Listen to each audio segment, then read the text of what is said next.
O advogado que atua no crime, eu sempre digo que eu nunca defendo o criminoso nem o crime. Eu defendo um processo justo. Esse é o papel do advogado. Nós somos a última fronteira entre o Estado que pune e o Estado que abusa.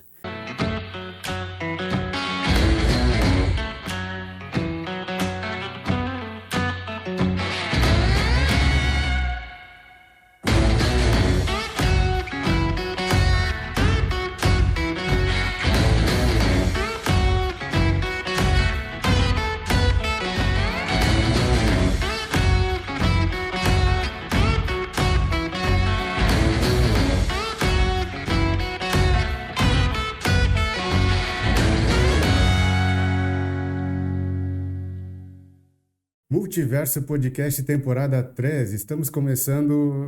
E o que eu ia falar? Não sei. Você tem que E ir aí, pro volta a fita. Multiverso Podcast temporada 3. Eu sou o Marcelo Carvalho. E eu sou Andriele Freitas e é uma honra ter vocês aqui conosco.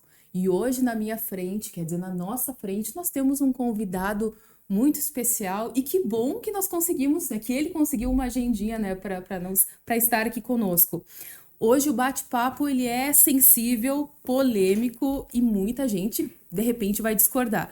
Mas estamos com um advogado criminalista, o cara que defende quem todo mundo já condenou.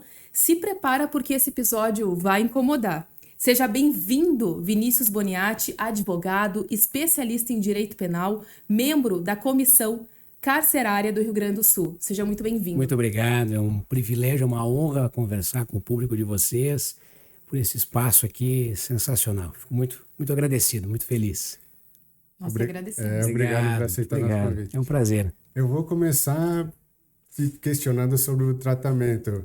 Posso te chamar de Vinícius ou tu preferes que eu te chame de doutor? E entrando nessa polêmica, tem pessoas que dizem que doutor é só quem fez doutorado, e os médicos também têm esse tratamento.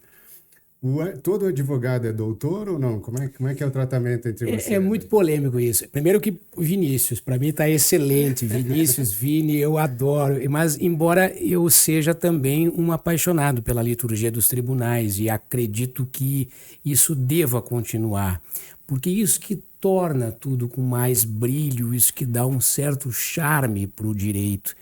Então, é uma coisa que se escuta há muito, essa questão do doutor, né, do tratamento. Nós temos que dividir, a meu ver, em duas situações. Bem, se eu estou no meio acadêmico, é claro que o doutor é aquele que tem o doutorado. Se eu estou numa universidade, por exemplo, na condição de professor, de palestrante, numa condição técnica, eu acredito que deva ser observado isto. O professor, o profissional que está ali, se doutor é tratado por doutor, é sinal de que ele, então, tem esse título. Agora, fora do mundo acadêmico, eu não vejo problema algum na questão de tratamento, porque é comum a gente, inclusive, ouvir por aí, muito comum em restaurantes ou em algum lugar, a pessoa que nos serve a mesa ou que, enfim, algum prestador de serviço, ter esse doutor se dirigindo a quem está ali como cliente. Então eu creio que seja mais uma questão de respeito, até uma questão, e às vezes até de distanciamento mesmo, que pode ser que a profissão exija, né? E nos tribunais existe a questão da liturgia. Por exemplo, nos tribunais superiores, que eu frequento muito, Superior Tribunal de Justiça, Supremo Tribunal Federal, os ministros dispensam a advogado o tratamento de excelência. Então, a Vossa Excelência está com a palavra. Então, há uma certa liturgia e eu creio que deva seguir, porque isso torna o direito muito bonito. Mas eu, particularmente, não exijo, não me apresento, não nada nesse sentido, né? Jamais. Eu tranquilo nisso. Olha só. E Vinícius, quando tu decidiu fazer direito, tu já tinha essa vontade de ser criminalista ou essa vontade veio depois? Eu já tinha. Eu digo que a advocacia crime ela é pura vocação. Tu tens que se sentir assim para isto. Muita gente escolheu a advocacia crime, iniciou na advocacia crime lá no caminho da trajetória profissional, se deu conta que não era o que brilhava os olhos. Mas eu sempre quis ser advogado e, em especial, advogado criminalista. Eu creio que corre em mim o DNA da liberdade, eu sempre digo isso. Acredito que sem liberdade não há vida, porque ela vale muito mais do que a própria vida. Então, eu sempre me direcionei a esse caminho da área penal, sempre foi minha paixão. Teve alguma influência de séries policiais, de ver programas com crimes, detetives, coisas assim? Nada, eu diria que a minha influência maior foi em casa mesmo. Eu brinco dizendo que eu nasci num escritório de advocacia, porque a minha falecida mãe, ela foi defensora pública, foi advogada, meu falecido pai era advogado, minha irmã é advogada. Eu acredito assim que eu já tenha o gen jurídico, já está comigo. Eu acho que eu fui feito num escritório de advocacia, sabe? Então eu sempre cresci com esse olhar para o direito. E foi algo muito tranquilo, nenhum dos dois, meu pai ou minha mãe, me impôs essa questão. Ao contrário, o sonho do meu pai era que eu fosse promotor de justiça. Nunca me vi na condição de acusar alguém. Nunca me vi capacitado nisso. E minha mãe sonhava que eu fosse juiz também. Nunca me imaginei na profissão da magistratura. Eu brinco, inclusive, dizendo que o que eu gostaria, talvez, de ser é ex-juiz. Ex-desembargador. Tamanho o apreço que eu tenho a eles. Talvez sim, brincadeiras à parte. Mas e eu sempre insisti na carreira de advogado. Sempre tive isso como um desejo profundo. E quando as pessoas não te conhecem, por exemplo, ou tu tá numa roda de amigos, conhecendo pessoas e tu fala a tua profissão, qual que é a reação das pessoas? Veja só, antigamente, eu vim de uma época, eu creio que eu peguei os dois mundos da advocacia, assim, a velha advocacia do processo físico, do momento em que o advogado tinha que ir direto no fórum, no balcão do judiciário, interagir com o servidor, conversar com os gabinetes. E a nova geração da advocacia, que é aquela do digital, do eletrônico, onde tudo acontece em questão de segundos. E isso também mudou, de certa forma, quando a gente fala que é advogado. Antigamente, falar que eu era advogado criminalista era quase que vergonhoso. Assim, a gente não se sentia muito confortável, eu notava no rosto das pessoas. O que tu faz? Eu sou advogado. Que legal, que área tu atua no crime? Sério? As pessoas tomavam um choque, assim. Isso mudou, isso aos poucos foi mudando, e principalmente com essas grandes operações, como a Lava Jato, outras que tiveram, outras tantas que vieram, conseguiu mudar um pouco essa visão do advogado criminalista. As pessoas conseguiram entender um pouco melhor qual é o papel do advogado criminalista. Hoje já é muito tranquilo isso para mim.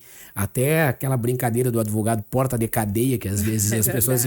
Eu sou absolutamente muito tranquilo, isso não me atinge, porque eu estou muito bem com a escolha, com aquilo que faço, os meus princípios ali dentro da advocacia. Então é algo que hoje eu encaro tranquilo, muito, mas assim, ainda nos dias de hoje, por exemplo, meu filho já me relatou, digamos, que um amigo, a mãe, o pai aí de um amiguinho já disse, cuidado porque o pai dele trabalha no crime. Então, até hoje tem um pouco esse preconceito, mas eu encaro tranquilamente isso. O que me chama a atenção é que o Vini é uma pessoa de uma educação sem igual, fino trato, uma pessoa muito tranquila, muito educada. Obrigado. E aí há um contraste com o crime, né? Com a área penal, porque a gente imagina que vai ser atraído pelo crime uma pessoa mais rude, mais rústica. E o Vinícius totalmente ao contrário. É o oposto, né? Um cara de coração grande. A gente até vê nas redes sociais dele que ele... Esses dias eu assisti uns vídeos teus que tu é de agradecer muito. Tu é aquela questão de energia. Muito. Toma sempre o cafezinho, o chimarrão dele. Sim. Então começa o dia já agradecendo. De fato. Eu sou um cara muito grato pela vida. Eu acredito que eu me alimento muito da poesia, da arte, da música. Eu acho que a vida linear, a vida por si só, ela não basta. Ela tem que ter algo a mais que te preencha. Exato. E eu descobri na música, na arte, na poesia, esse equilíbrio de, ao mesmo tempo que eu estou ali lidando com situações de altíssima complexidade, de altíssima dificuldade, que me exige uma postura, eu também trabalho do lado com a biografia do Caetano Veloso, por exemplo, né? Ou ouvindo uma bossa nova, que é o que me dá a sensibilidade. Porque o criminalista ele lida com as arguras do ser humano, com o pior lado do ser humano. Então a gente tem que ter essa sensibilidade de compreender. Eu digo que o advogado criminalista ele tem que saber muito de tudo e um pouquinho só de direito. Leia tudo, leia os clássicos, assista a filmes, leia biografias, escute música, ouça os taxistas, os motoristas de Uber e se te sobrar um tempo, leia algo de direito, porque a advocacia crime ela te exige um conhecimento de vida, um conhecimento de humano, para que daí tu consiga, sim, aplicar a técnica, a melhor técnica dentro do processo, né? E hoje o advogado criminalista, ele tem que ser muito técnico. Foi-se o tempo de que o advogado criminalista era aquele rábulo, aquele cara que discutia, batia a boca e e defendia o indefensável e dizia, doutor, eu matei. Não, dizem que tu matou. Isso não há mais espaço para isso. Hoje o processo penal cada vez mais exige técnica, cada vez mais exige, sempre exigiu, mas agora como nunca, técnica, conhecimento, o domínio do que tu estás fazendo. Então é muito assim, às vezes até a gente surpreende que não é tão rude, né? Agora, em audiência, se necessário for, eu discuto. Se preciso for, eu enfrento. Eu creio que esse enfrentamento é que torna justamente nesse embate, o adversário meu sempre é o Ministério Público. E eu acredito que é neste embate entre advocacia e Ministério Público que o direito se cristaliza. Como diz o poeta mineiro Leão de Formosa, aperfeiçoa-te na arte de escutar. Só quem ouviu o rio pode ouvir o mar. Ou seja, é nesta troca de ideias, sempre no campo da ideia, nunca no ataque pessoal, que a coisa se cristaliza, se faz, né? Então é por aí o caminho, eu vejo, né? Isso é muito bom que tu falou, que tem aquele equilíbrio. Exato. Porque senão, provavelmente, tu ia se tornar um cara muito racional. Muito racional, muito bruto. Muito bruto. É. E, querendo ou não, tu lida com pessoas, né? Exato. E a gente tem a vida aqui fora, né? A gente tem os nossos relacionamentos aqui fora. Então, tu tem que ter esse equilíbrio, essa tranquilidade de lidar dentro do teu escritório e, ao sair, tu continuar humano, continuar sensível às coisas da vida, né? Tu é um apaixonado pela vida, pelas coisas que tu gosta. E a gente está aqui tomando um chimarrão nesse podcast. E uma das tuas paixões é a cultura do Pampa, da Argentina, Uruguai. Adoro. De onde que vem essa tua influência? Por que eu gosto tanto pela... Eu não sei, eu cresci com essa paixão. Não sou da fronteira, sou nascido aqui, mas eu cresci com esse amor muito grande, assim, principalmente pelo gaúcho ali, ou como tu dissesse, o argentino, o uruguaio, o fronteirista. A fronteira é muito linda. Eu acho que o campo te ensina muita coisa. Eu sempre fui um apaixonado pelo campo. Muito obrigado. Ele te ensina muita coisa, né? Principalmente até a paciência que a vida exige. Porque tu tem que saber a hora de plantar, tem que saber a hora de preparar o terreno, tem que saber a hora de colher, o momento certo, né? Saber que se nessa safra não deu, na próxima dá. Então, o campo te ensina. E eu sempre gostei de cavalo, sempre gostei dessa cultura de um bom assado. Então, realmente, meu dia começa depois de um mate. Um mate argentino, um mate uruguai, pura folha, forte. Que momento, Legal. Quando tu te apresenta como advogado, tem várias perguntas que as pessoas devem te fazer. Uma que com certeza tu já deve ter respondido várias vezes é a seguinte, é uma dúvida que eu tenho também. Claro. Tu é procurado por um cliente que é acusado de um crime. Aquela pessoa, aquele cliente, ele te confessa o crime. Perfeito. Ele diz, eu realmente cometi esse crime. Como é que fica como é que tu lida racionalmente com isso? Eu sei que eu estou defendendo uma pessoa criminosa, e eu vou lutar para absolver ela ou diminuir a pena, Mas eu sei que ela mereceria uma punição.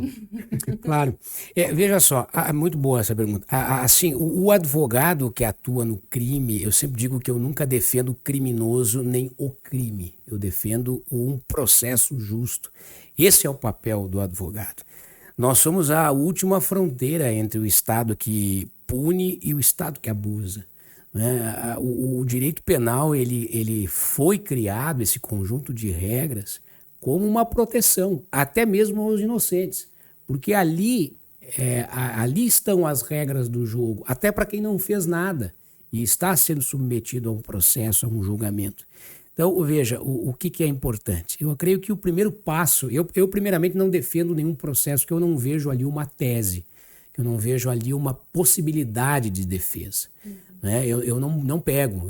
A gente lá no escritório, eu acho que a cada 10 casos que chegam, a gente pega 2 ou 3 ou 4, quiçá.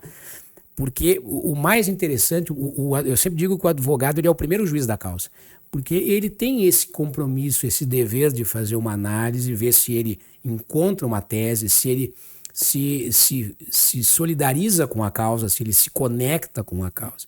E boa parte também dos processos que estão ali, eu digo ao cliente, né, baseado nessa questão técnica, de que, nesse caso, a melhor alternativa é tu confessar, é tu admitir o crime, né? Ou daqui a pouco fazer um ajuste na maneira da aplicação da pena, mas acredito também assim, essa questão de muitas vezes saber que a pessoa praticou o crime e ir lá e defender. Volta ao que eu disse, nós defendemos um processo justo. O Estado, a partir do momento que ele quer tirar a liberdade de alguém, ele tem que seguir as regras do jogo. Ele tem que ser altamente justo no que ele está fazendo. E o nosso papel é fiscalizar isso. Embora fosse o papel do Ministério Público, o Ministério Público se perdeu no caminho. O Ministério Público, ele, na realidade, ele quer o sucesso da ação penal. Ele deixou há muito de ser um fiscal da lei, que essa é a primeira função do Ministério Público. Ele é um fiscal, a função dele é fiscalizar a condução do processo. E eles não fazem. Então, cabe ao advogado isso. A polícia condenou, o judiciário condenou com base em provas. Sim, mas de que forma essas provas foram obtidas? Essas provas foram obtidas de maneira ilegal. Então, essas provas não existem. Mas o cara fez e vocês estão... Sim, tudo bem. Eu não estou questionando a prova, eu estou questionando a maneira com que a prova foi obtida. Se vocês tivessem obtido ela de maneira correta, e esse correto não é eu que estou dizendo, é um código de ritos, eu não teria o que dizer. Então, o Estado tem esse dever, o Estado tem esse compromisso. Mas aí vem aquele discurso, mas nós estamos cheios de processos, um efetivo. Bom, aí não é problema nem meu e nem do réu. Aí o Estado tem que resolver isso. De que forma? Bem, não sei. Se eu soubesse, eu venderia para o Estado a fórmula. Mas aí o Estado tem que fazer a lição de casa. Não é culpa minha isso, né? O que a gente não pode é mudar a regra do jogo. Imagine um Grenal, por exemplo, um gauchão, está lá as regras do jogo e no meio do jogo para tudo e porque o Inter está perdendo a gente muda a regra. Não, a partir de agora vale bola na mão na bola, sei lá, enfim. Não dá. É mais ou menos assim. Tu falaste que vocês não pegam todos os casos. Então, há um limite, há um tipo de crime que tu diz, não, isso aí não... Eu ia perguntar. O criminalista ele tem o seu limite, né? Por exemplo, agora recentemente teve o caso daquele cachorro lá em Santa Catarina que foi orelha. É um tipo de processo que eu não me sentiria confortável em atuar. Por exemplo, e não faço nenhum julgamento a quem praticou o crime. Simplesmente eu não me sinto confortável em estar naquele processo, né? Por exemplo, também crimes contra idosos. Eu, Vinícius, não consigo. Violência grave contra idosos. Até mesmo alguma questão de abuso, crimes sexuais contra mulher, enfim, contra crianças. São crimes que a gente realmente fica no nosso limite. Não fizemos nenhum julgamento de mérito, né? Simplesmente há uma incompatibilidade, às vezes, com aquilo que está ali. Porque nos toca. Eu tenho filho, eu tenho sobrinha, então alguma coisa talvez ali no processo nos remeta aos nossos e a gente não consiga ter a tranquilidade emocional, a imparcialidade emocional para estar ali, né? Então, é a mesma coisa no médico. Daqui a pouco o médico olha ali na mesa de cirurgia o rosto da mãe dele e não consegue operar. Ou alguém muito parecido com a mãe e lembra a mãe, eu não vou conseguir operar. Enfim, eu acho que tem essa mesma questão, né? Verdade. E Vinícius, tu já tem anos, né, de advocacia. Teve algum caso em específico que te tocou muito, assim, emocionalmente? É engraçado, assim, porque tem aquelas grandes operações que a gente trabalha e não esquece, e depois tem também aqueles casos muito simples, muito pequenos que geram um resultado na vida de alguém. Eu não teria, assim, pontualmente um caso, mas me marca muito quando a gente consegue, com a profissão, transformar a vida de alguém, impactar a vida de alguém. Muitas vezes, assim, talvez processos até que a gente faça a pro bono, sensibilizado. Eu me recordo de, por exemplo, uma moradora de rua. Ela foi minha babá muitos anos atrás, virou moradora de rua, viciada em drogas, tal, foi presa muitas vezes, eu atendi ela, consegui um tratamento a ela via judicial, e ela se recuperou, está retornando à vida normal dela, tentando ao menos. Situações de abuso de autoridade, que às vezes o cara nem é meu cliente, eu estou ali na delegacia, presencio e não fico apático àquilo e tomo providência. Eu creio que coisas assim marcam muito mais do que aquilo que talvez apareça na mídia, né? Então a gente tem coisas assim que tocam a gente, que a gente vai para casa e aquilo fica guardado, né? Tem. Tu acha que a justiça é igual para rico e para pobre? De forma alguma. Eu, quando defendi empresários, políticos, eu quase me sinto assim um astro, uma estrela. Eu noto tranquilamente, nitidamente a diferença de tratamento. Eu já estive em audiência com empresários, com pessoas de renome, que o judiciário dispensou um tratamento maravilhoso, que nos foi oferecido até café e água. Agora, quando eu entro na sala de audiência com alguém que é pobre, que é preto, que é, enfim, que não é do meio, a justiça dispensa outro tratamento. Isso é fato. E eu posso provar isso mostrando os vídeos de audiências, assim, é muito tranquilo. E até o tratamento que o Ministério Público dispensa também na maneira de perguntar, na maneira de conduzir a audiência, é diferente. Isso é fato. Quando eu vou defender políticos, eu me sinto até, de certa forma, não é? Eu entro na audiência, poxa, eu nem sabia que existia esse tratamento, né? Eu não preciso brigar, não preciso discutir, não preciso nada. Me servem água, me servem café, é uma maravilha. Agora, quando eu entro com um cara que vem algemado com o uniforme da penitenciária, eu nem bom dia, às vezes, recebo do judiciário. Eu nem boa tarde recebo. Às vezes eu cumprimento o promotor, doutor, boa tarde. Ele nem me olha. Ele nem me diz boa tarde. A justiça trata realmente, sim. A justiça não trata. O tratamento dispensado não é igual. Não é igual. Infelizmente. A imagem que se tem hoje no Brasil do judiciário não é boa. A avaliação do judiciário está em baixa, muito em função do que as pessoas observam do comportamento da mais alta corte, do STF. Como é que tu vê essa questão da alta corte, do STF, do judiciário, como ele está atuando hoje em dia? O judiciário, eu acho que ele prova do próprio veneno. O judiciário, a partir do momento que ele decidiu televisionar sessões de julgamento, eles automaticamente se deixaram à exposição. Hoje, se a gente perguntar ali fora qual é a escalação da seleção brasileira, as pessoas não sabem, mas o nome dos 11 ministros do Supremo todos sabem quase que decoram. Então, e eu vou dizer por que chegamos aqui? Porque o judiciário fez uma espetacularização do processo penal. O Ministério Público fez uma espetacularização do processo penal. Eles quiseram ser protagonistas daquilo que não podiam e não deviam. Então, na época da Lava Jato, se criou muitos paladinos da justiça. O Sérgio Moro, que a meu ver é a pior espécie de juiz que já passou pelo judiciário. Ele é terrível, o maior desserviço que alguém pôde fazer à justiça brasileira foi ele. E eu acredito que ele deixou essa escola de paladinos. O Dallagnol também, com a sua equipe ali, eles fizeram um desserviço. Foi um período, veja bem, A Operação Lava Jato, ela descobriu um esquema de corrupção no país jamais visto. Não é sobre isso que eu estou falando. É sobre a maneira com que eles atuaram. Então, nesse momento em especial, o judiciário, não sei a que preço, a que custo e a que esperança, que desejo, eles tornaram o processo penal muito público. E aí se criou uma onda de juízes e advogados no Brasil. Todo mundo é advogado, todo mundo é juiz. E agora eles querem fazer o movimento contrário, mas agora já é tarde, agora não dá mais para fazer isso. Então eles beberam do próprio veneno. O nosso Supremo Tribunal, ele é uma das cortes no mundo que mais tem processos em tramitação. É a corte que mais julga processo.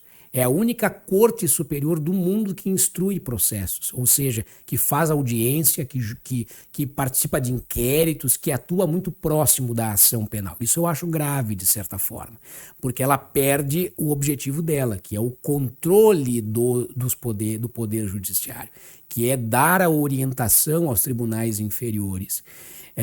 O foro privilegiado, que é o que nós temos hoje também, eu sou um crítico disso. Eu acho que o foro privilegiado não deveria ir ao Supremo, porque, quer queira, quer não, de certa maneira, na prática, beneficia muitos.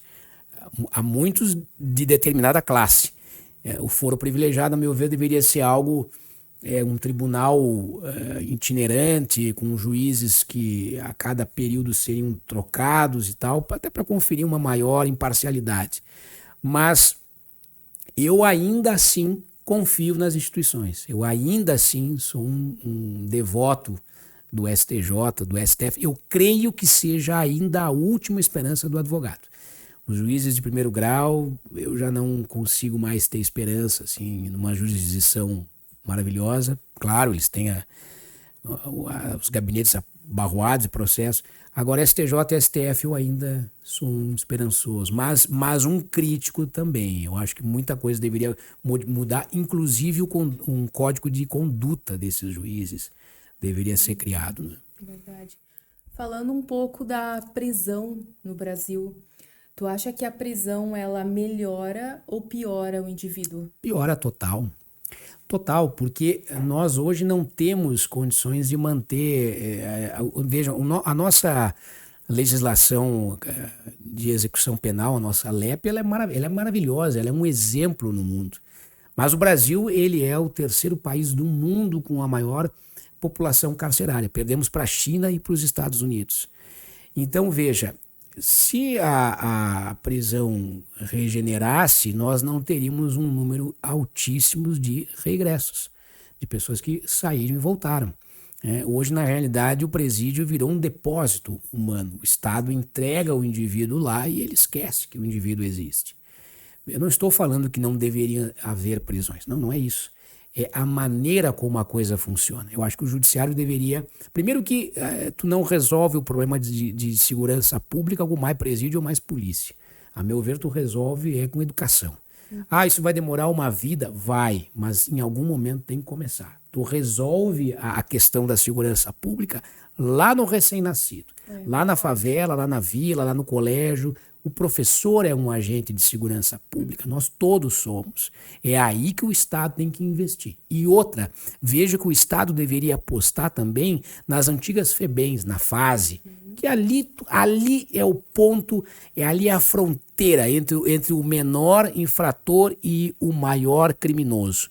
Ali, se o Estado investisse pesado, ali tu consegue ainda salvar alguma alma, porque tu consegue colocar num emprego, tu consegue mandar fazer um curso.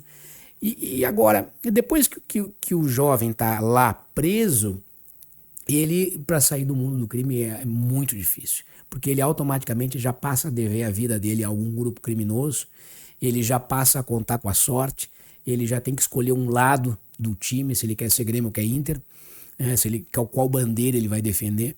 Então, a maneira assim que o Estado faz é horrível. E aí nós temos um Ministério Público frenético por prisão, eles pedem prisão para tudo, absolutamente tudo, e nós temos um judiciário que prende por absolutamente tudo, porque eles entendem que assim é a solução. Mas não é. O que tu falou faz muito sentido, essa questão da FEBEM, porque é nessa idade que o ser humano está formando a parte cognitiva, né, dele. Então... Para ele ficar preparado para o mundo, com certeza. É aí que o Estado poderia salvar a alma. Exatamente. É aí, nesse ponto. Tu frequenta dois extremos, né? Eu queria que tu contasse essa experiência para nós. Como é ir ao STF e como é ir numa penitenciária? Demais, baita pergunta. A advocacia crime te dá essa possibilidade. Eu acho que a gente vai desenvolvendo com o tempo esse jogo de cintura, né? De muitas vezes estar na penitenciária, ali no presídio, estar de repente numa vila fazendo uma diligência, de tênis, camiseta e calça jeans, e depois nos dias seguintes ter que estar lá no Supremo de abotoadura, terno, gravata, falando com um ministro da mais alta corte. Mas vou te dizer que eu não conseguiria fazer isso lá no Supremo se eu não tivesse passado por aqui, assim, pelo baixo, no bom sentido, né? Pelos times de base, assim, né? Pela categoria de base. Eu acho que é isso que prepara o advogado. É esse contato com o preso, é esse contato com delegacia, é esse contato com as autoridades daqui, né? É entrar em campo para jogar, que faz com que a gente fique preparado para ter a tranquilidade de chegar no STJ, no Supremo Tribunal Federal também, se sentar à frente de um ministro e poder com ele tratar de alguma coisa, poder com ele defender alguma coisa. Mas são dois mundos muito opostos. Os dois te ensinam, mas te digo que te ensina mais, te ensina mais aqui, né? Eu não recomendaria nenhum advogado ir direto ao Supremo sem antes ir para uma delegacia. Não recomendaria. Eu acho que é uma escola trabalhar aqui, trabalhar no primeiro piso, assim, da coisa, né? Mas são dois mundos, assim, diferentíssimos, né? Realmente. Bandido bom. É bandido morto? Eu sempre pergunto qual bandido bom, qual bandido morto é bom.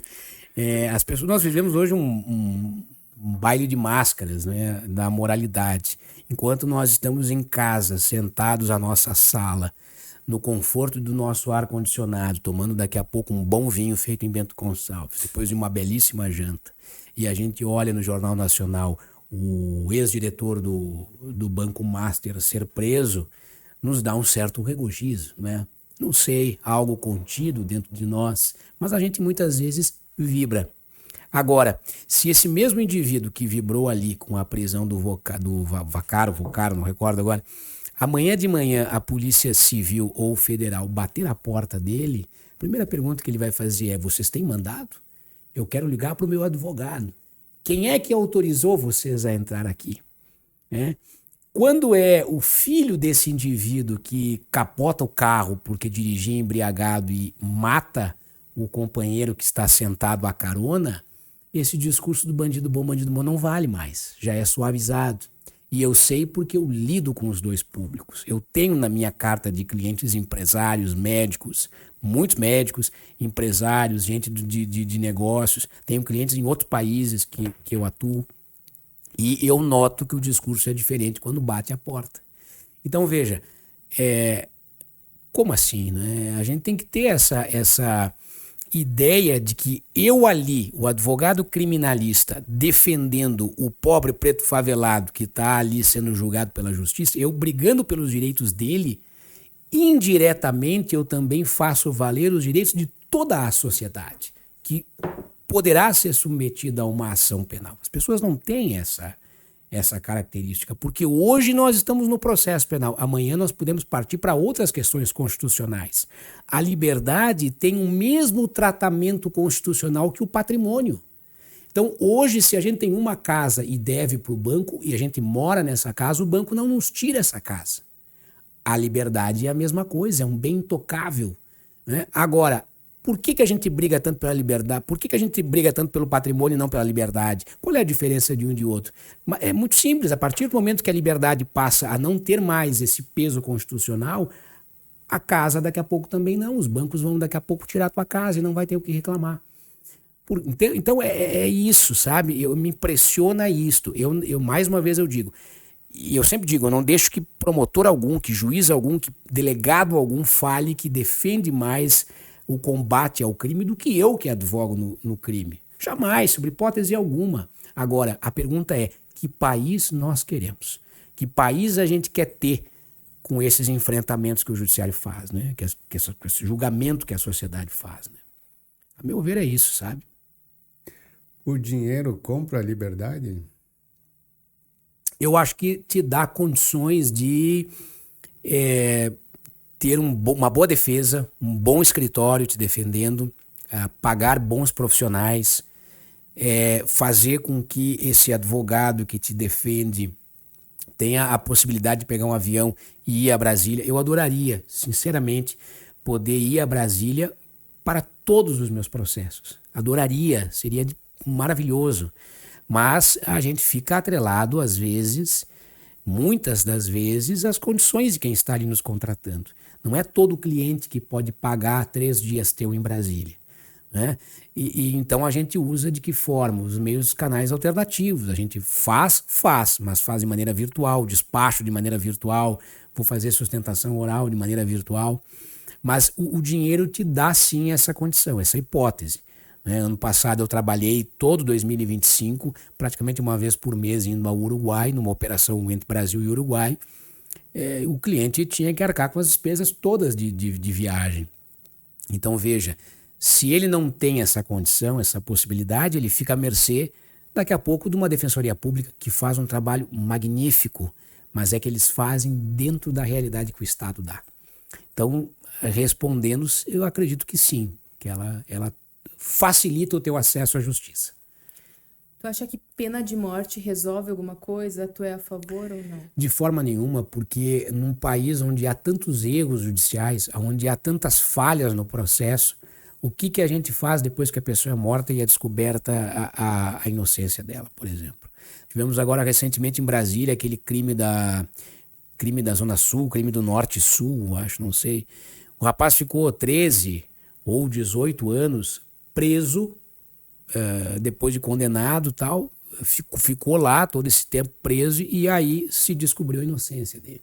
Se descobriu que na realidade ele foi indiciado, incriminado e julgado por um erro feito pela delegada na época, mas um erro intencional, tanto que ela foi exonerada da polícia, porque ela precisava, diante da repercussão do crime, achar um culpado. E aí, o famoso dar a resposta à sociedade. E aí, esse cara foi a júri, foi condenado, ficou preso todo esse tempo, e depois uma instituição nacional de defesa de direitos humanos, pro bono, pegou o caso, atuou na justiça, no STJ, e provou por A mais B, tecnicamente, que esse cara nunca esteve que aquilo que ele falava desde o começo era verdade, ele nunca esteve. E se uma pessoa dessas é morta? O que nós vamos fazer depois disso? Então eu sou totalmente contra, absolutamente contra. O Brasil é todo dividido em facções. Mesmo no interior tem facções no lado A, lado B, o Comando Vermelho, tem as famosas, tem as regionais. Digamos que tu defenda alguém ligado ao tráfico que é de uma facção. Tu corre o risco da facção oposta querer se vingar? Já fizeram ameaças para ti ou para quem trabalha ligado a uma facção? Essa é uma pergunta que eu escuto muito, desde as pessoas mais próximas, assim, até assim, eu sempre digo que quando alguém entra ali no meu escritório, normalmente ela já vem por uma indicação. Normalmente, isso é fato. E quando alguém entra ali, nós não perguntamos se aquela pessoa tem alguma bandeira, tem alguma ligação a determinado grupo criminoso. Porque esse, inclusive, nem é o meu papel. Eu defendo quem bate à minha porta. E isso, inclusive, é algo que essa pacha de advogado de determinado grupo A ou B, isso é uma lenda que se criou muito. Pela própria polícia, muitas vezes, pelo próprio Ministério Público, porque a eles é interessante isso.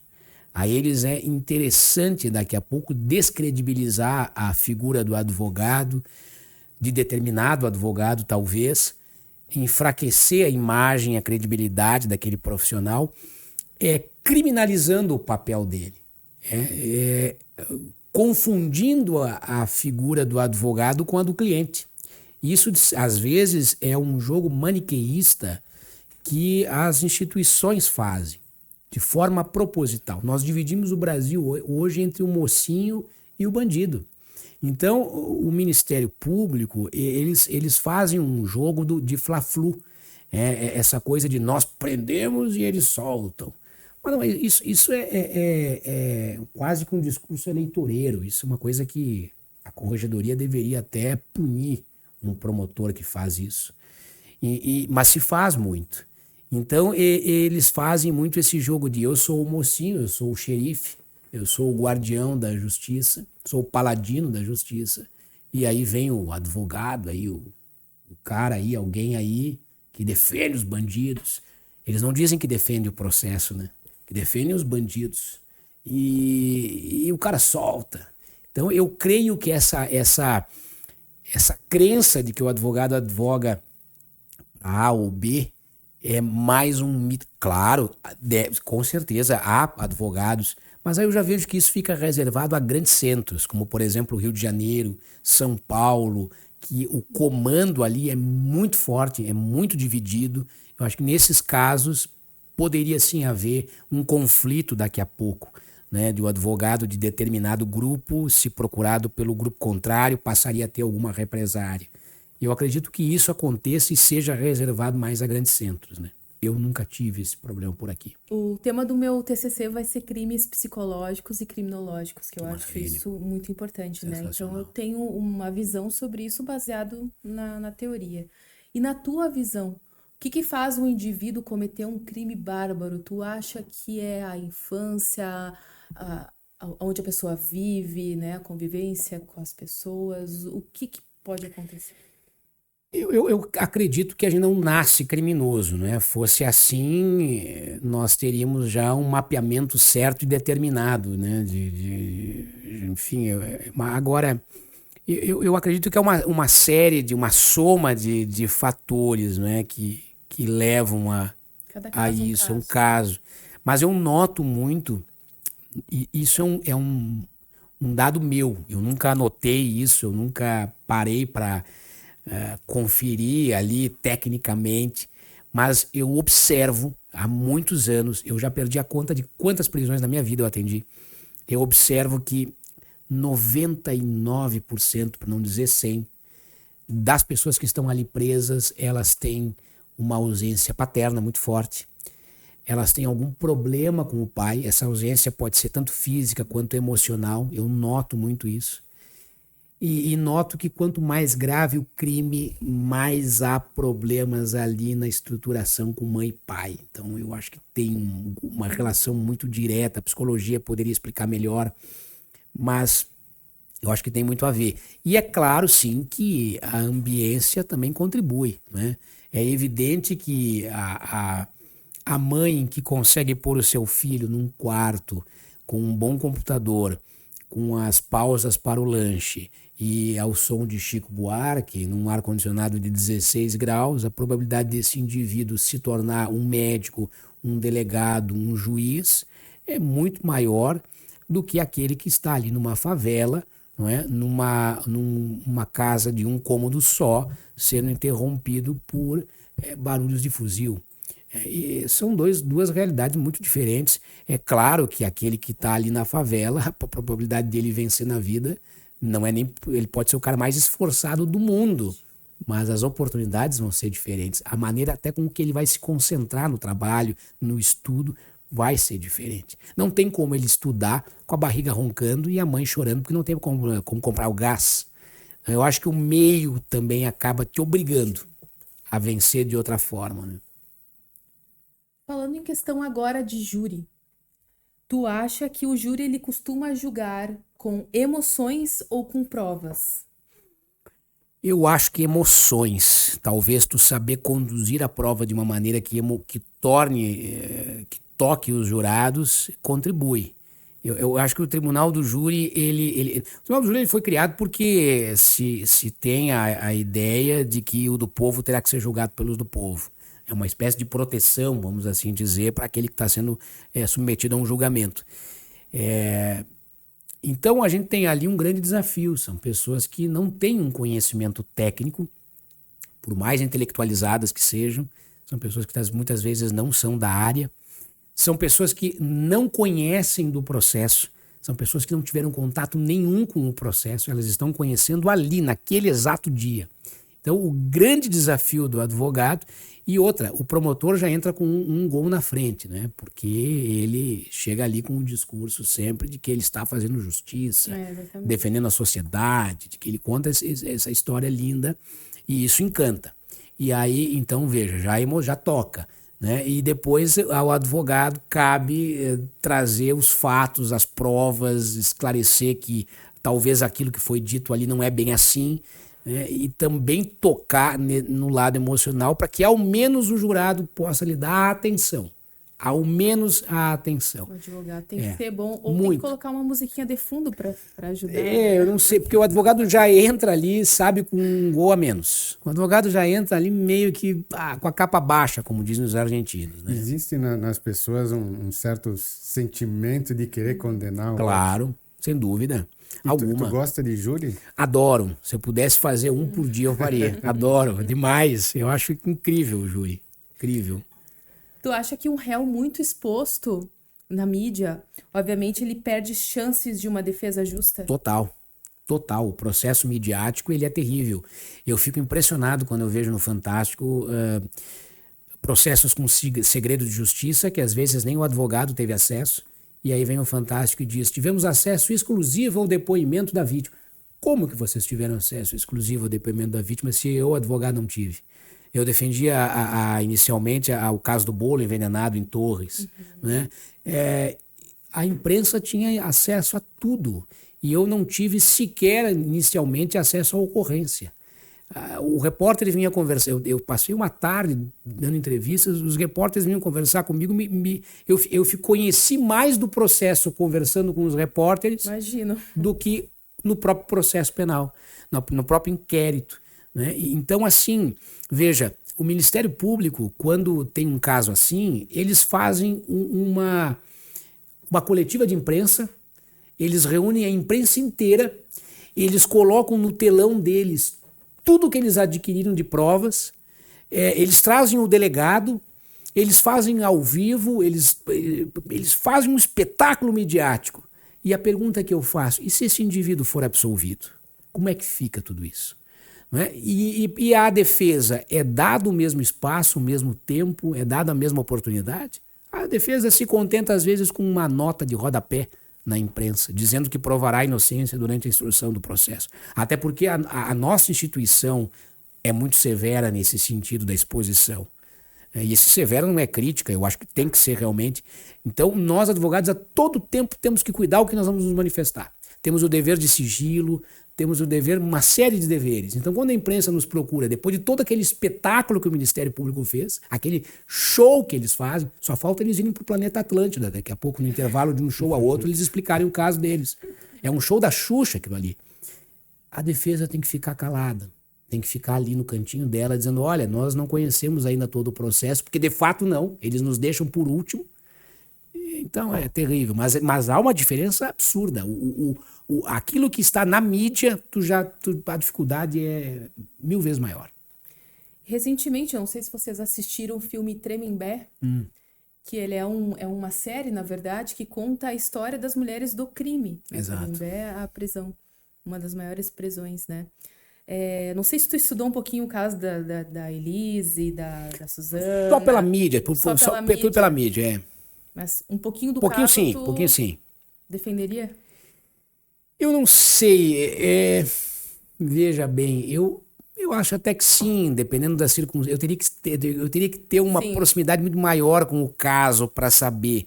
Né? Dependeria também das circunstâncias, assim, do que ela pretenderia com a defesa. Então, assim, dependeria muito do que ela... Primeiro, o que ela esperaria com a defesa. Né? Se eu esperaria alguma coisa espetacular, de não consigo te alcançar isso, né? Tem uma delas que tá fazendo Uber agora, né, em São Paulo, e a mídia tá em cima dela, Imagina. o pessoal batendo foto, inclusive ela virou famosa, Claro. assim, tem até os fãs hoje em dia. A espetacularização da ação penal. Isso tudo depois a justiça não pode reclamar, porque eles expuseram tudo Exatamente. isso. Eles colocam tudo isso. Os promotores fazem uma espetacularização, os delegados fazem um espetáculo de tudo isso. E depois eles não podem se queixar também, né? É o que a gente comentou Pode se queixar, recentemente, né? Sobre a claro. questão da mídia. É evidente. Claro. Em Tremembé, juntaram vários presos famosos, acabaram sendo acarcerados lá, né? Tem algum caso famoso que tu já participou? Esse do bolo, tu podia contar um pouco para nós, ou algum outro exemplo? Esse do bolo, eu acho que foi um dos mais midiáticos, assim, que passou pelas minhas mãos. Nós ficamos uma tarde, eu recordo que eu atendi, a gente foi no parlatório, eu e mais 2 colegas, nós fomos no parlatório conversar com a Deise às 6 e pouco, 7 e pouco da manhã, não sei. Nós lançamos a nota à imprensa, acho que ela ia ali por 8 horas. Bom, depois daquilo eu fiquei das 8 da manhã, eu acho que até umas 22 horas no mesmo dia, dando entrevista. Eu não sei para quantas, eu acho que esse foi o caso mais assim, complicado de lidar fora do processo, né? E é muito interessante porque, além das regras de processo, há uma regra velada, que é aquela de dentro das penitenciárias, né? Que é a regra deles, que é como eles encaram o crime, o criminoso. Eles têm um código de conduta entre eles ali. Então, é muito complicado, porque enquanto o advogado fica aqui fora lidando com o processo, eles ficam lá dentro numa autodefesa, tendo que lidar com o código de conduta deles, que é realmente seguido à risca, né? Então é complicado, esse tipo de preso midiático também, ele sofre ali dentro da penitenciária, o sistema também sofre em conseguir mantê-lo, porque o Estado, ao mesmo tempo que tem que julgar, ele tem que também preservar a integridade desse indivíduo. Então ele tem que a todo momento estar de olho em que cela vai pôr, em que galeria vai colocar, se vai ter que pôr no isolamento, mas aí colocar no isolamento também faz com que ele perca alguns direitos, né? Porque ele não vai poder tomar banho de sol no mesmo horário que os demais. Então é também ruim para o Estado ter um preso assim. Mas a realidade das penitenciárias é terrível, terrível. Nas tuas redes sociais, tu já postaste algumas dicas sobre direitos que as pessoas têm e não sabem. Então, eu vou te fazer 2 perguntas. Uma, se tu acha que as pessoas teriam que ter, todo mundo teria que ter aulas de direito, ao menos o básico sobre seus direitos no ensino médio, na faculdade, sei lá, alguma cadeira jurídica. E outra, se tu pudesse nos dar alguns exemplos. Por exemplo, a polícia dá uma batida na tua casa, pega teu celular. Eles podem olhar, invasão de privacidade, ou não é? Ou numa blitz, a pessoa está com o IPVA vencido, podem recolher teu carro. Tem alguns exemplos Sim. assim de direitos que tu pode nos passar? Obrigada por fazer essa pergunta. Boa, muito obrigado. Eu acho que o Brasil é um país muito sem... Eu acho que, primeiro de tudo, assim, eu acho que nem precisaria de aulas de direito, de noções básicas de direito, se a gente fosse um país com mais crítica, né? Com mais senso crítico, com mais vontade de informação, né? Nós somos um país que não lê, um país que não consome. Então, isso é um grande problema. Mas, assim, eu acredito que seria interessante daqui a pouco, pelo menos umas noções básicas e fundamentais dos direitos e deveres do cidadão, assim, ter essa introdução, né? E a questão de direitos, por exemplo, esses que muita gente desconhece. Eu lido todo dia no processo penal, é muito comum a polícia entrar na casa de alguém e estar, por exemplo, buscando o João. E a casa tem a esposa e os filhos, e a polícia recolhe todos os equipamentos eletrônicos. Não pode. A minha investigação é apontada ao João. Eu tenho que ser específico na apreensão das coisas do João.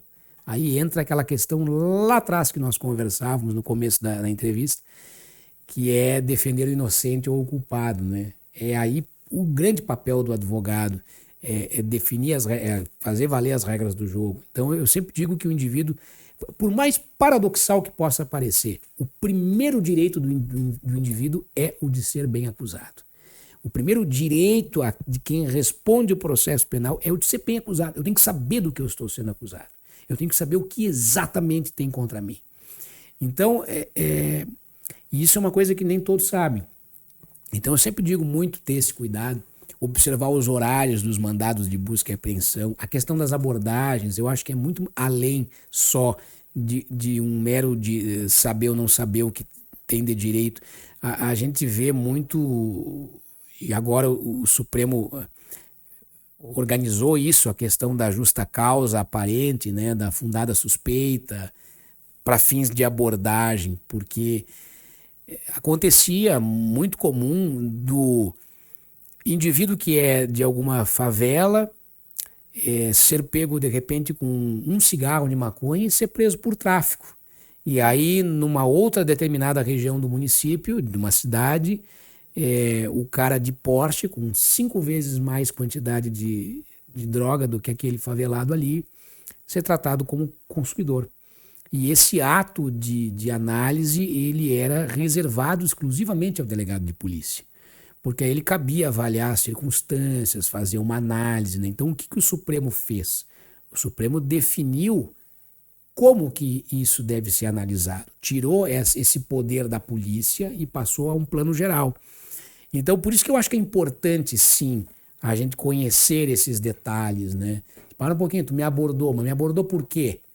Como assim me abordou? O que eu fiz para ser abordado? Né? A fim de evitar abusos, porque a nossa polícia brasileira é a polícia que mais mata, é a polícia mais violenta do mundo. Então eu acho que é nesse sentido. Não, eu vou filmar a tua abordagem. Não, desliga esse celular. Não. Eu vejo seguidamente também os policiais dizendo, não autorizei a tu me filmar. Não, quando o cara está ali no cargo público, na condição pública de agente público, ele não tem a imagem privada, ele está na função pública, ele é um agente público, ele pode sim ser filmado. Então eu vejo muito, desliga essa câmera aí que eu não te dei autorização. Não precisa de autorização. Então eu acho que são direitos que a partir do momento que o indivíduo começa a conhecer, automaticamente começa a fazer com que as instituições também saibam do seu papel e dos seus limites. Por isso eu toco muito nesse assunto, né? Existem pessoas muito leigas nesse assunto e a gente vê que muitas vezes, como começa na polícia, por mais que o delegado tenha estudado direito, muitas vezes acontece coisas que provavelmente quando chega nas mãos de vocês, poxa, eu não acredito que o cara tá aqui por este motivo. Então tem algo que parece que é crime, mas não é, o que vocês realmente... Não, tá errado isso daí. Sim. Tu tem alguns exemplos? Exemplos práticos, assim, é que a gente acaba descobrindo, a gente acaba depois no andar do processo, assim, avaliando, né, de que, a polícia aqui, porque a polícia, o papel dela é opinar. Ela opina que há indícios de autoria, há indícios do crime, e daí ela entrega ao Ministério Público, né. Eu vejo mais grave o Ministério Público processar sem ter a prova do que o delegado que investigou e opinou. Porque o delegado realmente é meramente opinativa a função dele, no bom sentido, né? Respeitosamente falando. Ele faz o levantamento, faz o trabalho e ele aponta que há. Cabe ao Ministério Público dizer se processa ou não processa. E o Ministério Público, infelizmente, não faz essa avaliação. O Ministério Público processa a rodo. Eles abrem a ação penal assim como se estivessem numa caixa de bombom. Então eu acho muito mais grave o Ministério Público entrar com uma ação penal que não tem fundamento, que não tem base, do que a polícia, que ali fez o trabalho de ponta, né? Eu sou um grande defensor no sentido de que os agentes públicos, quando cometem essas falhas, devem ser responsabilizados. Porque a eles não acontece nada. Entendeu? O cara foi absolvido. Tá bom. Tem vezes que o Ministério Público sequer recorre da decisão de absolvição. Então, e aí? O processo penal, há uma irresponsabilidade absurda, muitas das vezes, nesses agentes que abrem ação penal, assim, como se a liberdade não valesse nada, como se a vida daquele réu não valesse nada, porque a partir do momento que o indivíduo está submetido a uma ação penal, ele não consegue mais ter paz, ele não consegue mais ficar em paz. Duvido quem? Nem quem é do crime, dedicado à vida criminosa, consegue. Quiçá um cidadão do bem. O Duda Mendonça foi absolvido no Mensalão, foi absolvido. Um dos poucos réus absolvido. Cacai me contava isso a última vez que eu fui a Brasília. E ele disse que até hoje, 10, 12, sei lá quantos anos depois, ele não conseguia entrar em nenhum restaurante porque ele era apontado como mensaleiro. Bom, chegou uma época que ele teve que se mudar do Brasil, ele foi morar em Portugal, porque não tinha condições aqui, mesmo absolvido. Então é triste, é terrível isso.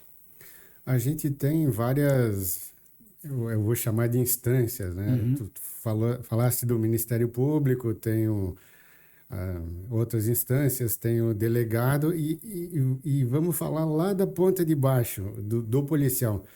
Tu acha que o policial, de um modo geral, ele é despreparado? A polícia comete abusos? Assim, a nossa polícia, ela é maravilhosa. Nós temos grupos de operações especiais, assim, maravilhosos, com um preparo, uma técnica absurda, né? Eu sempre, assim, o que eu vejo mais de abusos, que eles acontecem, sim, é por parte da polícia militar e não da civil. Por quê? Naturalmente pela diferença de competências. A polícia civil, ela é uma polícia que precisa ser invocada para trabalhar. Ou seja, ela tem que chegar a ela o fato. Então, alguém tem que fazer uma denúncia anônima, ou alguém tem que registrar uma ocorrência, ou o próprio policial, a partir de ouvir algo, enfim, ele tem que provocar para abrir o inquérito. E a função da civil é uma função investigativa, uma polícia judiciária. Então, a margem a possibilidade deles abusarem é mínima. Eu, sinceramente, aqui, olha, não vi. Sinceramente, eu acho que no panorama geral, assim, a Polícia Civil e Federal não tem esses casos. Agora, a nossa Polícia Militar é trágico. E claro, eles são os policiais de ponta, eles são aqueles policiais que estão ali no combate diário, né?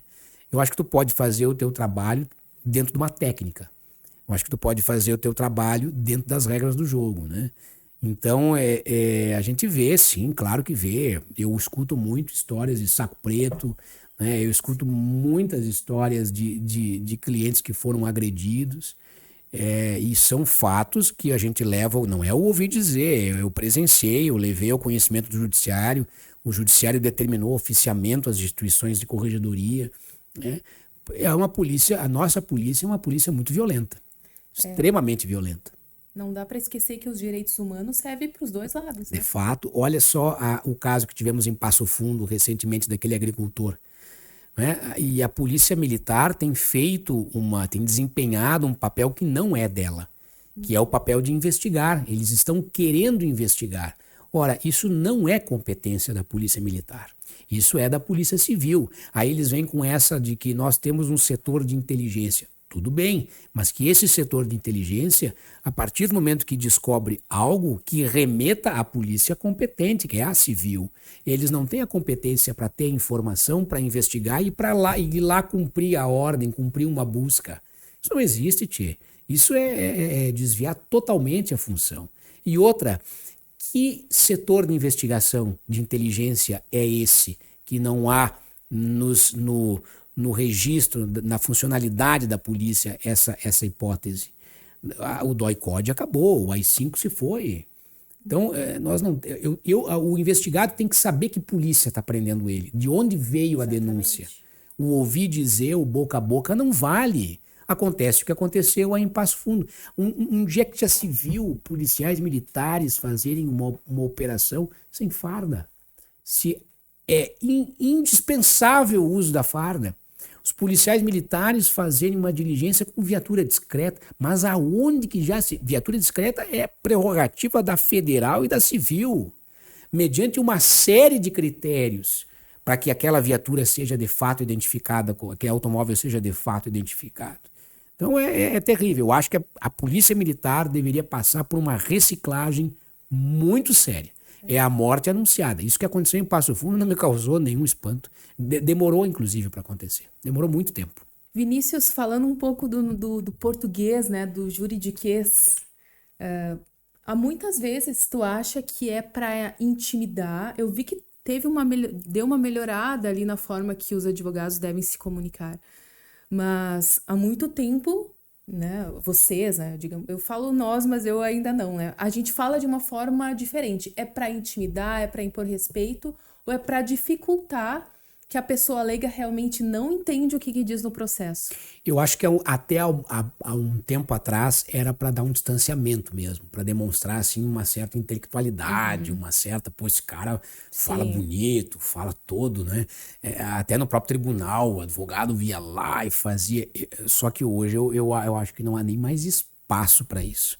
Eu acho que hoje chega a ser feio alguém que queira, através disso, causar um impacto, causar um... eu sei, eu estou falando bonito. Mas tem que traduzir muitas coisas, né? Assim, lá no escritório, nós nos pautamos por petições, por documentos, por peças de processo muito simples, muito objetivas e pontuais. Eu brinco lá com o pessoal do escritório dizendo, olha, se vocês derem... As nossas peças, elas têm que ser entregues para uma criança de 10 anos e a criança conseguir entender o objetivo central da peça. Não subestimando a quem vai ler, não é isso. Claro. Mas é no sentido de dizer, olha, simples, objetivo, dinâmico, não me vem com milhões de doutrinas, milhões de jurisprudências. É bacana? Claro que sim. Mas o judiciário já sabe, já conhece, o juiz tu não precisa explicar para o juiz jurisprudência ou doutrina. Ele já a vida inteira estudou isso. Tu precisa apontar a ele o teu pedido e aonde está a base do teu pedido, né? No que está o teu pedido. E isso torna a justiça mais fácil, dá um acesso melhor à justiça, até para o teu jurisdicionado, até para o teu cliente, né? Tu abre mais as portas, né?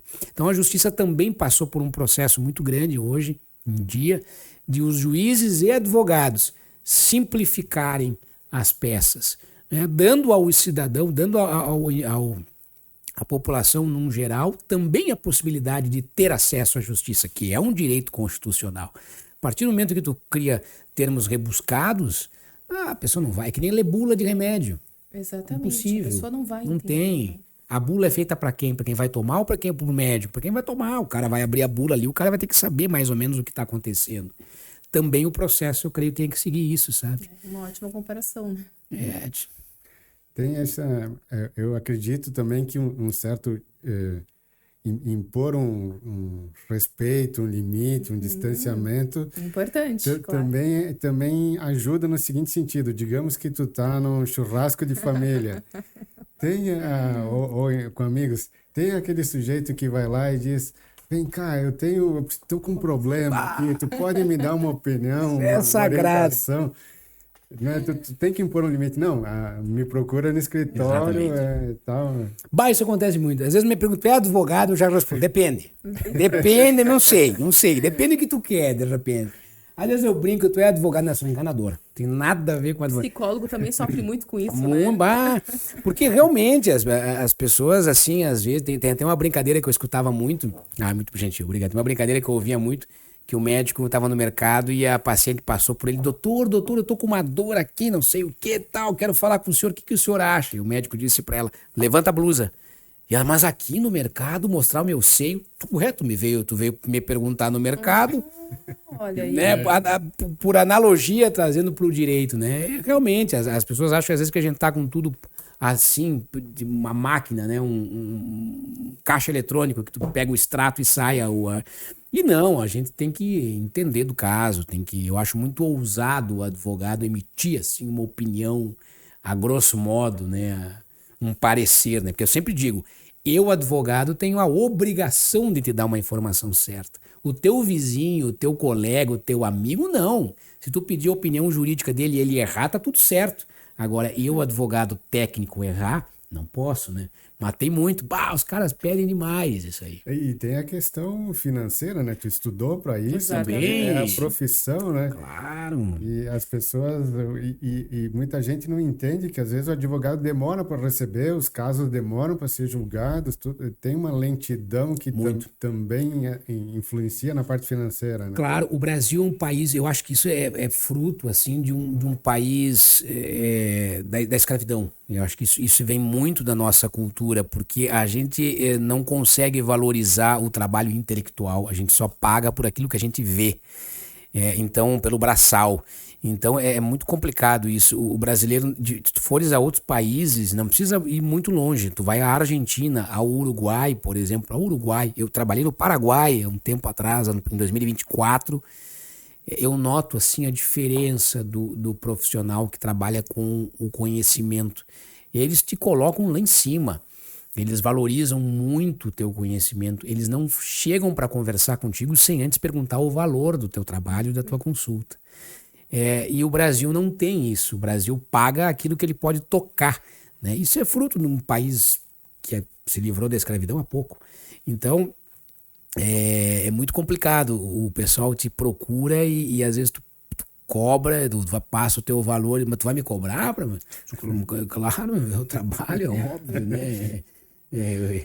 Se fosse, então pega aqui, então resolve. Se é algo que não precisa de advogado e que é simples, então por que tu me procurou para fazer? Não é? Se tu precisa do trabalho de um profissional, porque tu precisa de alguém técnico para atuar, né? É muito comum. Faz quanto tempo que tu tá atuando? De OAB eu devo ter 11 anos, 12, se eu não me engano. Mas de trabalho, 26 anos fez agora dia 21 de janeiro. Comecei a trabalhar em 2000. No ano de 2000, como office boy da minha mãe no escritório, e aí fui indo, fui pegando gosto, fui ficando, mas dia 21 de janeiro de 2000 foi quando eu comecei. Que incrível. É tempo, É tempo. E é uma muita jornada. Experiência, muitas histórias. Bastante. Casos. Daria para fazer um livro, uma série da Netflix, daria. Vamos pensar. Daria. Vinícius, o que mais te choca? O crime ou o sistema? Sistema. Severo, demais, não dá espaço, te atrapalha, te devora. O sistema, com certeza absoluta. E o que poderia mudar do sistema? Por que a justiça tem tanta brecha para diferentes interpretações e o que poderia ser feito para melhorar o sistema? Eu acho que o Brasil começa a casa pelo telhado, sempre. O Brasil quer resolver o problema de segurança pública construindo mais presídios, aumentando o número de policiais, aumentando o número de agentes, o número de viaturas, colocando mais juízes, mais promotores. Isso é necessário, claro que sim. Mas eu acredito que o enfrentamento maior da violência, do combate ao crime é, sem dúvida alguma, a educação. Isso não há segredo, não há remédio. É tu dar educação ao teu povo. É tu conseguir estar presente. Por que as facções hoje elas cresceram tanto? Porque ali na favela o Estado não dá o mínimo, não dá saneamento. Veja, não estou usando o discurso de vítima do Estado, como as pessoas dizem. Não é isso. Eu tô fazendo uma análise de quem atua há 20 e poucos anos no crime. O Estado não consegue te dar condições de tu ter um banheiro para puxar descarga. Veja só. O Estado não te dá a possibilidade de tu abrir a torneira da tua pia e beber uma água. Não te dá isso. Não te dá condições de tu ter um poste na tua rua para ter uma luz. Aí o que acontece? Vem o cara ali do crime, que está ali do lado, traficando, vendendo droga e tal. Quando tu tá com um problema, uma dor de barriga, teu filho tá com febre, eu não sei o quê, é ele que vai pegar o carro, vai lá, vai comprar remédio, vai pagar. Então, o crime tem muitas brechas. Eu acho que o Estado se preocupa, a população se preocupa muito com brechas na lei. Deveria se preocupar com brechas que o sistema político dá. Porque é aí a porta de entrada para o crime. É aí que o crime te traz para dentro. É aí que o traficante te adota. É quando tu vai ali no posto de saúde e não tem médico, ou tu tem que morrer, tu tem que quebrar o posto de saúde inteiro para te enxergarem, e o traficante ali da frente da tua casa, ele chega para ti e diz: Dona Maria, o que está acontecendo com a senhora, Dona Maria? Ah, meu filho, minha filha está com grávida, não sei o que. Não, Dona Maria, peraí que nós vamos resolver o problema da senhora. Ô fulano, vem cá, toma aí, ó, pega a Dona Maria, põe no carro, leva lá para UPS, para UBS, e se não atender ela, tu dá uns tiros para cima. Pô, acabou. Aí ela chega lá e é atendido, o médico me deu aqui um monte de remédio para comprar. Aí ela vai lá na farmácia popular, não tem. Aí o cara da favela, lá o traficante, chega para ela e diz: Dona Maria, quantos remédios aqui tu precisa? Vai lá e compra o tratamento inteiro para a senhora. A senhora tá sem luz aí? Sim, vou mandar ligar a luz para a senhora. É isso aí. Não tem, é isso aí. É a realidade nua e crua. Tô defendendo o crime? Não. Tô defendendo o criminoso? Não. Acho que deveria existir mais crimes? Claro que não. Eu estou dizendo que é nesse momento que o crime te traz para dentro. É nesse momento. Nós vamos aumentar, as leis têm que ser mais severas, mais duras. Vai continuar tendo crime igual. Não vai mudar absolutamente nada. Só vai mudar que ao invés de ficar preso 5, vai ficar preso 10 anos. Só. Então o Estado é aquela velha história. Peguei minha esposa com um amante no sofá. Vende o sofá.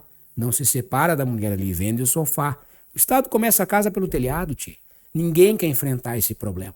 Eu faço parte da comissão carcerária há anos. Nenhum deputado quer enfrentar o problema carcerário. Não dá voto.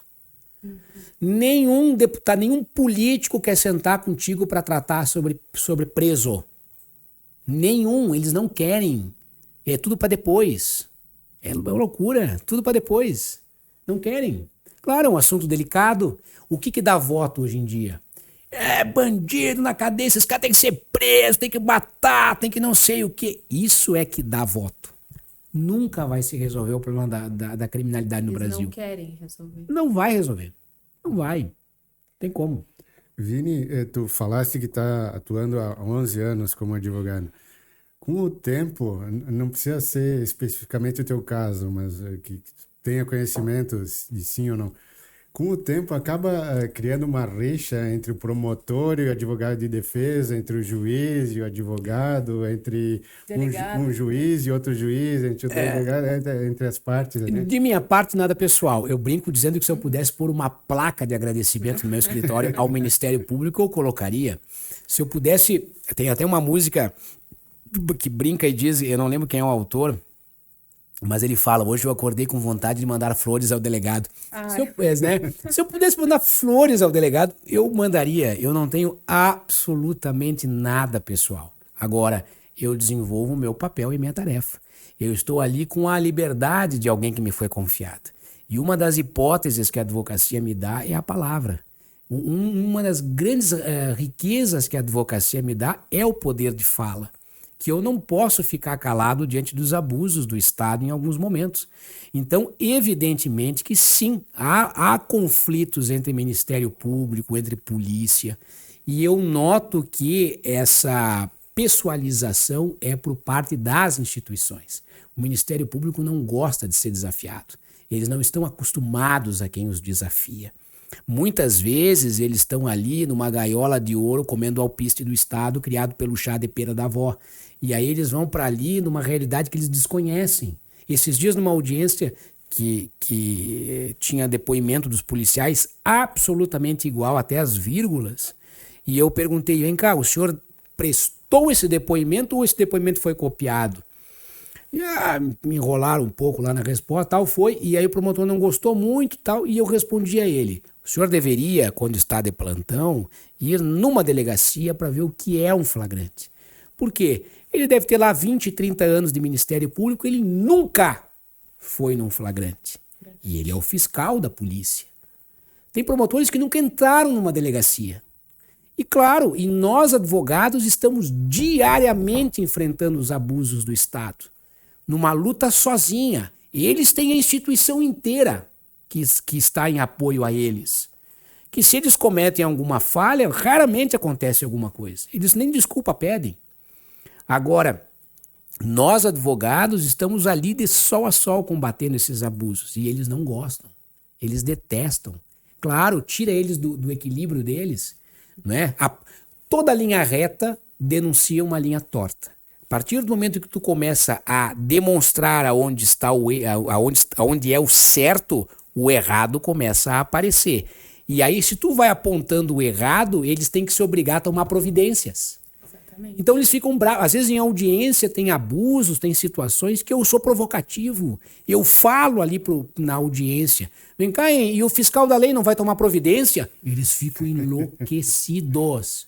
Doutor, isso é uma análise que eu tenho que fazer. Mas então faça. Não é nada contra o promotor. Eu estou falando em relação à instituição. Para mim não importa se é o promotor João, Paulo, Beta, Ana que está ali sentado. Não importa, eu não vejo a pessoa. Eu vejo a instituição. E digo mais, nós temos uma disparidade de armas terríveis.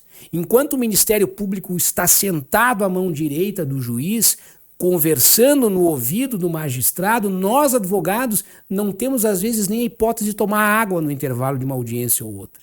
Isso é uma disparidade total. Eu sempre digo, imagine se o réu visse eu, advogado, levantar e falar no ouvido do juiz. Que impressão causaria? Pois o Ministério Público tem o WhatsApp um do outro. Eles vão jogar tênis final de semana, promotor e juiz. É verdade. Ora, que paridade de armas é essa? Enquanto o Ministério Público tem todo o aparato do Estado na mão dele, nós advogados não temos nada. Às vezes nem o inquérito eles querem deixar a gente olhar. Eu estou ali defendendo uma pessoa presa, às vezes eles não querem deixar olhar o inquérito. É um absurdo, assim, total. E isso a gente aponta, isso a gente defende, critica. E eles ficam brabos, eles pessoalizam, eles levam para casa. É terrível isso. É muito triste, é muito feio isso. Não é jogo de gente grande.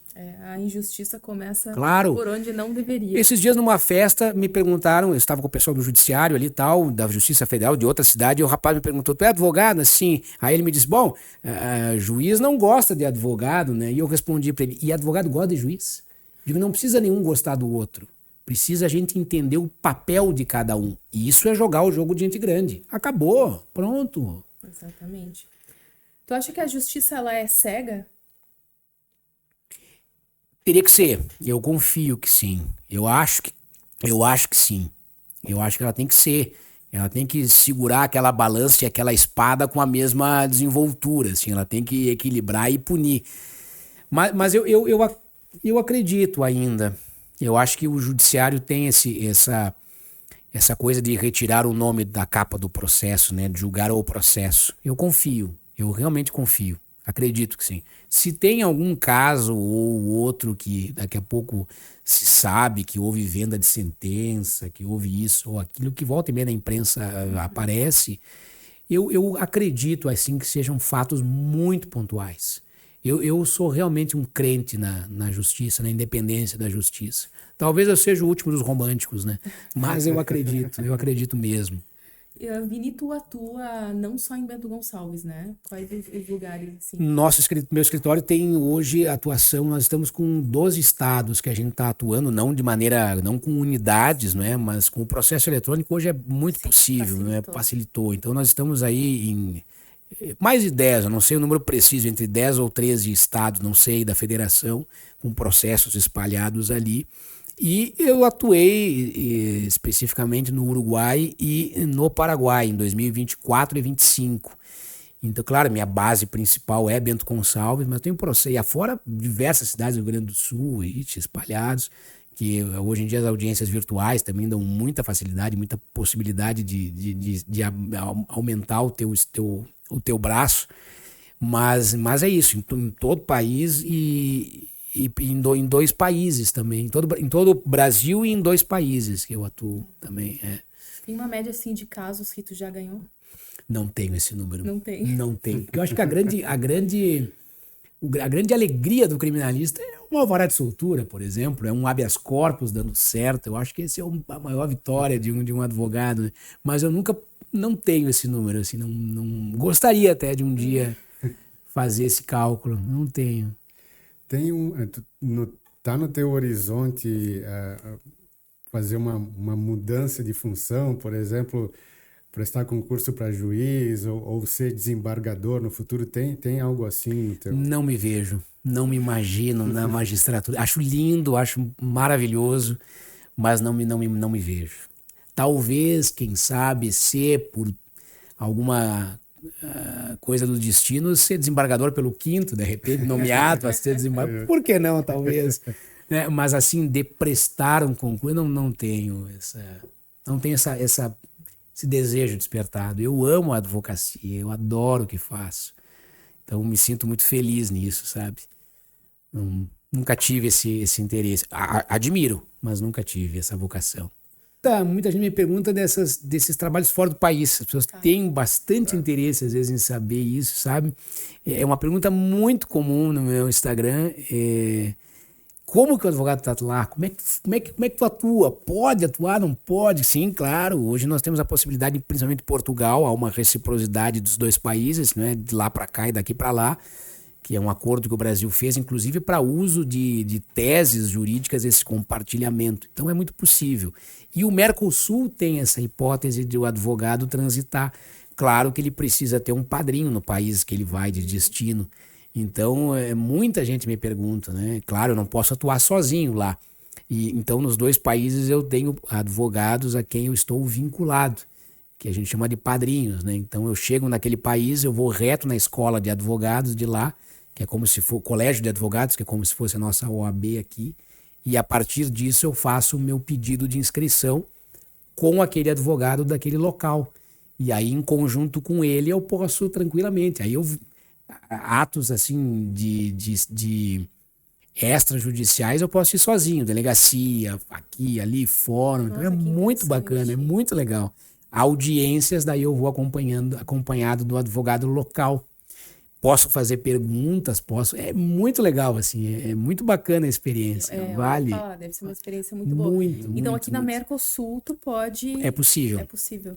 Tu vai para o país, claro, tu fica submetido a regras daquele lugar, sozinho não, mas vinculado a um advogado daquele país, sim. E aí tu pode atuar, é muito bacana, é assim uma experiência maravilhosa. Vini, tu é um apreciador da cultura em geral, então eu gostaria de aproveitar esse teu lado para te pedir que tu indicasse alguma música, um livro, algo na área da cultura. Olha, música eu gosto muito de Maria Bethânia, Força Estranha, eu acho uma música linda. Maria Bethânia, assim, eu sou apaixonado por ela. Acho que Gilberto Gil também é muito importante, muito interessante, porque fala muito da história do Brasil, né? Um exemplo, quando eu digo que fala muito da história, uma música que a gente escuta muito é O Rio de Janeiro Continua Lindo, né? Quase ninguém sabe que foi num momento terrível do país, onde ele estava sendo exilado e se despedia, né? Chico Buarque, eu acho que a gente tem que passar por ele, Caetano Veloso, principalmente. Eu acho que esses grandes nomes da música brasileira a gente tem que conhecer, tem que ouvir um pouco do que eles dizem ali na música, porque é nos reconhecer. O Brasil, ele é um país muito lindo, ele é um país maravilhoso, de uma história absurda. O brasileiro tem que se conhecer, o brasileiro tem que se voltar para ele, sabe? Eu sou um apaixonado por biografias, agora falando em livros. Eu amo de paixão, porque eu acho que a pessoa chegou onde chegou não é à toa. Então eu leio assim, um monte de biografias. Eu estou atualmente lendo o Coisa de Rico, que eu não recordo agora o nome do autor. Ele é um sociólogo, eu acho. Não sei muito bem, mas ele está muito em voga nas redes. Que ele faz uma análise assim, crítica, com muito humor desse novo rico brasileiro, de como o brasileiro se comporta diante da riqueza, se comporta diante da extravagância, enfim, o comportamento diante da vida e do dinheiro. Muito legal, é um livro de bom humor, sabe? É o Michel Alcoforado. Esse aí. Isso aí. Ele é demais, ele é fantástico. Enfim, e nós temos autores maravilhosos, assim, aqui no país, assim, não me vem nomes agora no geral, mas esse atualmente e a nossa literatura brasileira, eu acho que é a grande sacada, né? E para estudantes, tem algum livro que tu indica? Quando me pedem isso, eu sempre falo que a advocacia crime te exige um conhecimento geral. Eu recomendaria a quem é estudante de direito, leia tudo que te interessar. Leia qualquer coisa que te interessar. Saiba da vida, assista filmes, assista novelas, leia livros clássicos, leia jornais, mas leia por completo, né? E depois, se te sobrar um pouquinho, leia de direito. Eu acho que a construção do acadêmico deve ser assim. Ele deve conhecer muito da vida, independente se ele quer advogar ou prestar concurso. E depois a própria universidade vai te apontando os clássicos ali, o que está atualizado ou não, né? Mas eu recomendaria, sabe, sair um pouco tanto do direito. Literatura, né? Literatura, e mais pro lado da vida mesmo. Isso vai te dar uma cancha absurda, absurda. Vamos para a pergunta que não estava no script. Vamos. Fácil. Vinícius, é uma pergunta que vai muito de encontro com o nome do nosso podcast. É o Multiverso Podcast. Aqui a gente traz pessoas para falar sobre vários assuntos, vários universos, né? Um espaço aberto para todas as pessoas. Então, digamos que em outro universo exista um outro Vinícius e ele tivesse o poder aqui embaixo. O que você mudaria em você mesmo ou nas pessoas, no mundo? Olha, se eu pudesse escolher e descartasse a hipótese de advogado, que eu escolheria 1000 vezes, eu acho que eu seria músico, artista. Eu escolheria, eu acho que esse caminho, assim. Compositor, músico, alguma coisa nesse estilo. Levar para as pessoas um pouco mais de cultura, um pouco mais de arte, de vida para as pessoas, de esperança para elas. E o que eu, assim, num panorama geral, se eu pudesse fazer, eu acho que eu pediria que as pessoas tivessem um pouco mais de empatia, sabe? Um pouco mais de sensibilidade com o outro, um olhar mais humano para o outro. Um pouco mais de aquilo de se colocar no lugar do outro. Eu acho que é tão fundamental, tão importante, falta muito hoje em dia essa hipótese de o homem foi para a lua, mas não consegue bater na porta do vizinho da frente, sabe? Eu acho que eu daria esse clique mais humano para o ser humano, que a gente perdeu muito com a tecnologia, isso, sabe? Seria um desejo meu, por exemplo. Essas duas hipóteses, assim. Que corte bom que nós temos, né? Falando nisso, Datavênia, eu vou pedir para o pessoal que está em casa, se puderem se inscrever. E se tem algo que vocês não viram, está tudo nos autos. No caso, os autos são a gravação. Então, Boa, Marcelo. Muito boa. Ele estava estudando. Demais. Legal. Vinícius, muito obrigada pela tua participação. Que bom que tu aceitou o nosso convite. Sou eu quem agradece. É um privilégio demais. Me sinto honrado, muito feliz por estar aqui. É o nosso colega do Etc e Tal. Exato. A gente se encontra bastante. Bom, o Marcelo é sempre, né? Que a gente se encontra. Mas foi um assunto muito bom, assim. A gente agradece muito, que com certeza trouxe muito ouro para nossa audiência. Eu espero ter respondido as perguntas a contento e fico sempre disponível quando me chamarem. É um prazerzaço. Muito obrigado mesmo. Obrigado. É sempre um prazer falar contigo. Obrigado por ter aceitado o nosso convite. Eu que agradeço. Até a próxima, pessoal. Até mais.